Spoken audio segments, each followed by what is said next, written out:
Hola todos y todas, ¿cómo están? Hace mucho que no nos vemos. La profesora tutora de ustedes me transmitió que querían algún tipo de clase virtual y bueno, les grabo este video para explicarles algunos temas de filosofía de la ciencia que les van a ayudar para hacer las actividades. De hecho, bueno, había mucho para explicar en clase y nos agarró la pandemia, así que nada, les voy a dar algunas ideas. La idea es que vean este video varias veces, va a estar colgado en YouTube y que le puedan sacar jugo y apoyarse en él para hacer las actividades. Estuvimos viendo en nuestro primer trabajo cómo de algún modo la ciencia surge de la búsqueda de comprensión del mundo por parte de los seres humanos y que esa búsqueda de comprensión del mundo viene desde muy antiguo, tiene una primera manifestación muy concreta que nos ha llegado a través de los mitos. Vimos también que los mitos son explicaciones fantasiosas, ficcionales, acerca de el universo y su origen, que apelan a seres divinos, a divinidades que nunca nadie vio y que de algún modo serían la explicación extraña de por qué las cosas existen y son como son. Bueno, obviamente el pensamiento mítico no es un pensamiento racional, no es científico en términos tal como hoy nosotros vemos eso, pero contiene algunas ideas racionales, como por ejemplo esta idea de que todas las cosas vienen de una fuente originaria, como sería para algunos el agua, y que las cosas van surgiendo en cadena, secuencialmente, unas cosas generan otras. Bueno, hay algunas ideas racionales que se inspiran en los fenómenos naturales. Sin embargo, hacia el siglo VI a.C. aparece una nueva forma de pensamiento que es la filosofía en Grecia. ¿Sí? La filosofía la podemos definir brevemente como la búsqueda de comprensión del mundo a través de un pensamiento racional. Y esto lo va a diferenciar del mito. El mito busca comprender el mundo a través de ficciones o imágenes de divinidades que serían la razón de las cosas. Bueno, los filósofos griegos creen, y esta es su innovación, que el universo y el mundo pueden comprenderse a través de la razón, es decir, a través de argumentos, razonamientos, fundamentos. ¿Sí? Usar el pensamiento para entender el mundo. Nosotros vimos pocos de la filosofía, vimos solamente la parte de la cosmología, que como vimos en el primer trabajo es el estudio de las propiedades físicas del universo, de la estructura del universo. Bueno, vimos que en las ideas cosmológicas los filósofos griegos hicieron grandes aportes que después van a ser confirmados por la ciencia actual, lo que hoy por hoy llamamos ciencia. Uno de esos aportes es la idea de que la Tierra es esférica y también la idea de que está suspendida, que no está apoyada en algo. Piensen que en los mitos la Tierra siempre está apoyada en el agua o en una tortuga gigante o lo que sea. Bueno, entre las grandes innovaciones que realizan los filósofos griegos va a aparecer un filósofo y astrónomo en el siglo III a.C., que es Aristarco, en Alejandría. Y Aristarco es el primero que propone un modelo de universo heliocéntrico, es decir, donde el Sol está en el centro del universo y la Tierra gira en torno a él. Pero esta idea no va a prosperar, como vimos. La idea que prosperó fue la de un filósofo anterior a Aristarco, que es Aristóteles, que tiene un modelo geocéntrico, es decir, con la Tierra, Gea, en el centro del universo y todos los demás planetas girando en torno a la Tierra. Este modelo geocéntrico tenía un montón de problemas, un montón de fallas. La falla central es la de los planetas, que los planetas, como habrán visto en el texto, se llaman planetas porque en griego planeta significa vagabundo, errante. ¿Qué pasa con el modelo? Que si la Tierra está fija en el centro, los planetas tienen que ir siempre en la misma dirección, que es la de su órbita circular. Pero si ustedes ven a los planetas van y vienen. ¿Sí? Vistos desde la Tierra, el planeta va para un lado, después vuelve para el otro, después vuelve. Bueno, por eso lo llamaban vagabundo. ¿Cómo explicar esto? Bueno, Aristarco sostuvo que todo esto se explica, todo esto cierra si la Tierra se pone girando en torno al Sol. Bueno, nadie le dio mucha importancia porque, como decía el texto, el modelo de Aristarco tenía poco fundamento filosófico, no tenía un fundamento teórico sólido. El de Aristóteles sí, tenía toda una explicación de por qué en la Tierra los movimientos son verticales y en el mundo supralunar los movimientos son circulares. Bueno, Aristóteles tenía un sistema filosófico muy rico y muy sólido. Por eso la idea aristotélica dominó en gran medida la cultura occidental durante 20 siglos. ¿Sí? Pero estaba llena de problemas. Por eso en el siglo II después de Cristo aparece este astrónomo de Alejandría, Claudio Ptolomeo, que le da forma final al modelo geocéntrico de Aristóteles y explica las idas y vueltas de los planetas diciendo que mientras hacen la órbita alrededor de la Tierra también hacen un rulo sobre el punto de la órbita y después vuelven a su órbita. Después vuelven a hacer un rulo. Esos rulos son los llamados epiciclos. Con lo cual el modelo geocéntrico se complicó muchísimo porque era círculos adentro de círculos, un montón de círculos. El gran cambio ocurre en el siglo XVI,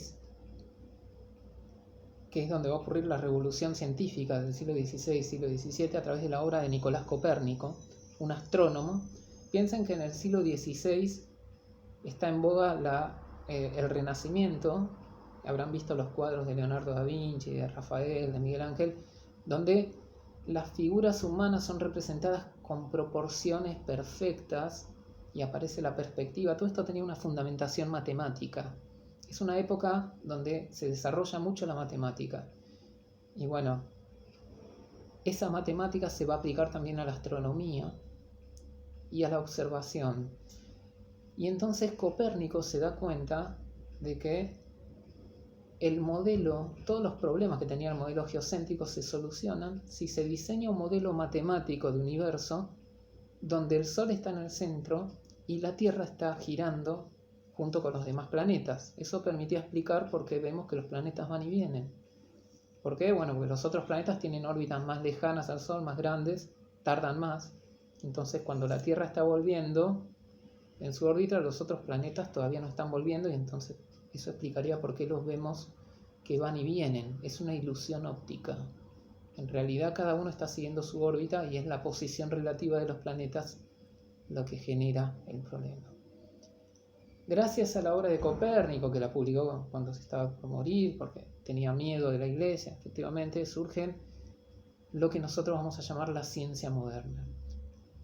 ¿En qué se diferencia la ciencia moderna, que es lo que nosotros hoy llamamos ciencia, respecto de la ciencia premoderna, la ciencia de los filósofos?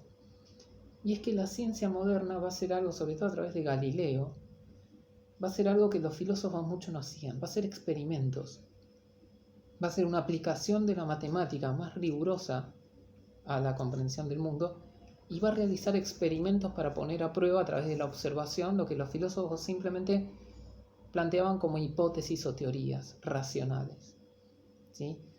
Entonces, la gran diferencia, lo que trae la nueva ciencia, la ciencia moderna, es el método experimental, o como lo llaman algunos, el método matemático experimental. Porque se diseñan, por ejemplo, lo que hacía Galileo. Galileo demostró, como dice el texto que les mandé, que la aceleración de los cuerpos es independiente del peso de los cuerpos. Galileo demostró que si tirabas una manzana y una uva de la mesa al piso, las dos caen al mismo tiempo, a pesar de que la manzana es más pesada. Y eso los volvía locos a los aristotélicos porque no entendían. Para los aristotélicos, de algún modo, el peso es lo que genera la aceleración del cuerpo. Bueno, obviamente lo que Galileo tenía en mente es la inercia y la fuerza de gravedad, mejor dicho. Entonces, haciendo experimentos se dan cuenta de que pueden comprender el mundo de una manera mucho más racional, sólida y comprobable. Sobre todo esto, las hipótesis griegas no tenían mucha manera de comprobación. Se comprobaban un poco, digamos, si la observación confirmaba algo, bueno, se daba por aceptada la hipótesis. Bueno, ¿cuáles son las características de la ciencia moderna? Y ahora sí vamos a las preguntas, un poco del trabajo práctico. A diferencia, tiene un par de características que coinciden con la filosofía. Es una ciencia racional, se basa en razones, en fundamentos, en la búsqueda de causas explicativas, o sea, no inventa explicaciones, sino que razona en base a conocimientos previos. Y es refutable, es una ciencia que se pone a prueba con la realidad. Y acá aparecen las características específicas de la ciencia moderna. Es un conocimiento comunicable, o sea que se puede transmitir, no es una intuición privada. Es un conocimiento metódico, eso significa que sigue pasos y reglas para establecer una teoría, no es al azar. Es sistemático, o sea, los enunciados están conectados lógicamente unos con otros, unos se basan en otros. Es contrastable, y esto es muy importante, significa que se pone a prueba a través de la experimentación o de la observación, sobre todo de la experimentación. Esto es lo que no tenía la filosofía griega, la idea de poder poner a prueba de manera observable una teoría. Y también planteamos en el texto, aparece una idea más en torno a las características de la ciencia. Bueno, una idea que podría ser también es que la ciencia es explicativa, nos da el porqué de los fenómenos. La idea del texto es que es precisa, dice, de algún modo predice los hechos de manera muy cercana a cómo ocurren, ¿sí? Y estas son las características que definen a la ciencia moderna, la ciencia que surge en gran medida gracias a la revolución copernicana. La revolución copernicana desbarató el modelo de universo geocéntrico y nos llevó a conocer el modelo actual de universo, que es el modelo heliocéntrico para nuestro sistema planetario al menos. Hoy por hoy sabemos que el universo es más complejo incluso de lo que pensaba Copérnico, ¿sí? Por eso tiene que ver con la primera pregunta, que se vincula históricamente la ciencia moderna al debate entre modelo geocéntrico y modelo heliocéntrico. Cuando surge el modelo heliocéntrico, que dicho entre paréntesis, Copérnico se basa en Aristarco, el griego del siglo III a.C. Bueno, ahí chocan dos modelos de ciencia, el modelo filosófico y el modelo moderno, el modelo matemático experimental, que es el que se va a imponer como modelo de ciencia.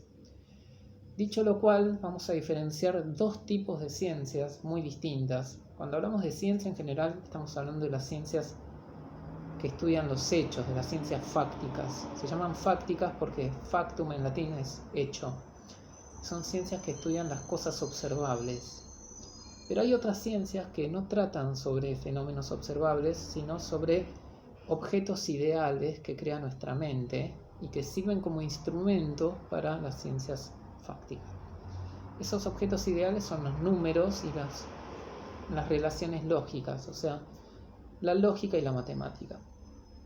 Piensen que la física estudia los cuerpos, ¿no? En los movimientos, y el movimiento se puede ver. Ustedes ven la caída de una manzana, ven la manzana. Pero la matemática estudia los números. Ustedes pueden ver que hay 2 manzanas o 3 manzanas, pero al número 3 no lo ven nunca. El número no es un objeto observable, es un objeto ideal, es una construcción de nuestra mente para contar los objetos reales, ¿sí? Por eso se llaman ciencias formales, porque tienen objetos ideales. Como sus objetos son ideales, no necesitan ir a la observación para poner a prueba sus teorías. Les alcanza con establecer el concepto del objeto y ciertas reglas como la suma, la resta, la multiplicación, la división. Y entonces, para saber que 2 más 2 es 4, no tenés que contar 2 manzanas más 2 manzanas y ver que hay 4, porque entonces tendrías que contar 2 peras más 2 peras a ver si no hay 3. No, alcanza con el concepto del número 1, el número 2, y eso nos permite demostrar los enunciados de la matemática. Los enunciados se demuestran en el sentido de que surgen como resultado de una prueba racional. Ciertos enunciados dan como conclusión un nuevo enunciado. Por eso el método de las ciencias formales es demostrativo, se basa en la demostración, o sea, en un razonamiento lógico. En cambio, las ciencias fácticas, de hecho, como las ciencias naturales o las ciencias sociales, no pueden basarse solo en la razón para poner a prueba su teoría. O sea, como hacía Galileo, ¿cómo sabes que una manzana y una uva caen al mismo tiempo al piso? No lo puedes saber a través de ningún mecanismo racional. Tenés que ir a la observación y al experimento. Tenés que hacer el experimento, medir el tiempo, misma distancia, mismo tiempo, etc. Con lo cual requieren de la observación y la experimentación, ¿sí? Y por eso aparece la idea del criterio de verdad. El criterio de verdad en las ciencias fácticas consiste en la correspondencia entre los hechos y los enunciados. Porque justamente los enunciados de las ciencias fácticas hablan de los hechos y entonces solo se pueden conocer por observación. En cambio, en las ciencias formales, como no se habla de hechos, no hace falta observar nada para saber el resultado de una suma, de una resta, de una multiplicación. Esta clasificación es importante porque después vamos a centrarnos en las características de ambos tipos de ciencias. Lo que me interesa que hoy tengan en claro es que lo que llamamos ciencia en términos actuales en realidad es la ciencia moderna que surge en base a la revolución científica de Copérnico, Galileo, Newton, autores de los siglos XVI y XVII. La ciencia moderna es una construcción que tiene unos 3 o 4 siglos de historia, nada más. Pero en gran medida se basa en las ideas filosóficas que de algún modo condujeron al desarrollo de una ciencia racional y experimental, que eso es básicamente la ciencia moderna. Bueno, espero que esto les sirva y después voy a tratar de hacerles algún otro video para avanzar en nuestros temas. Un saludo a todos y a todas. Chao.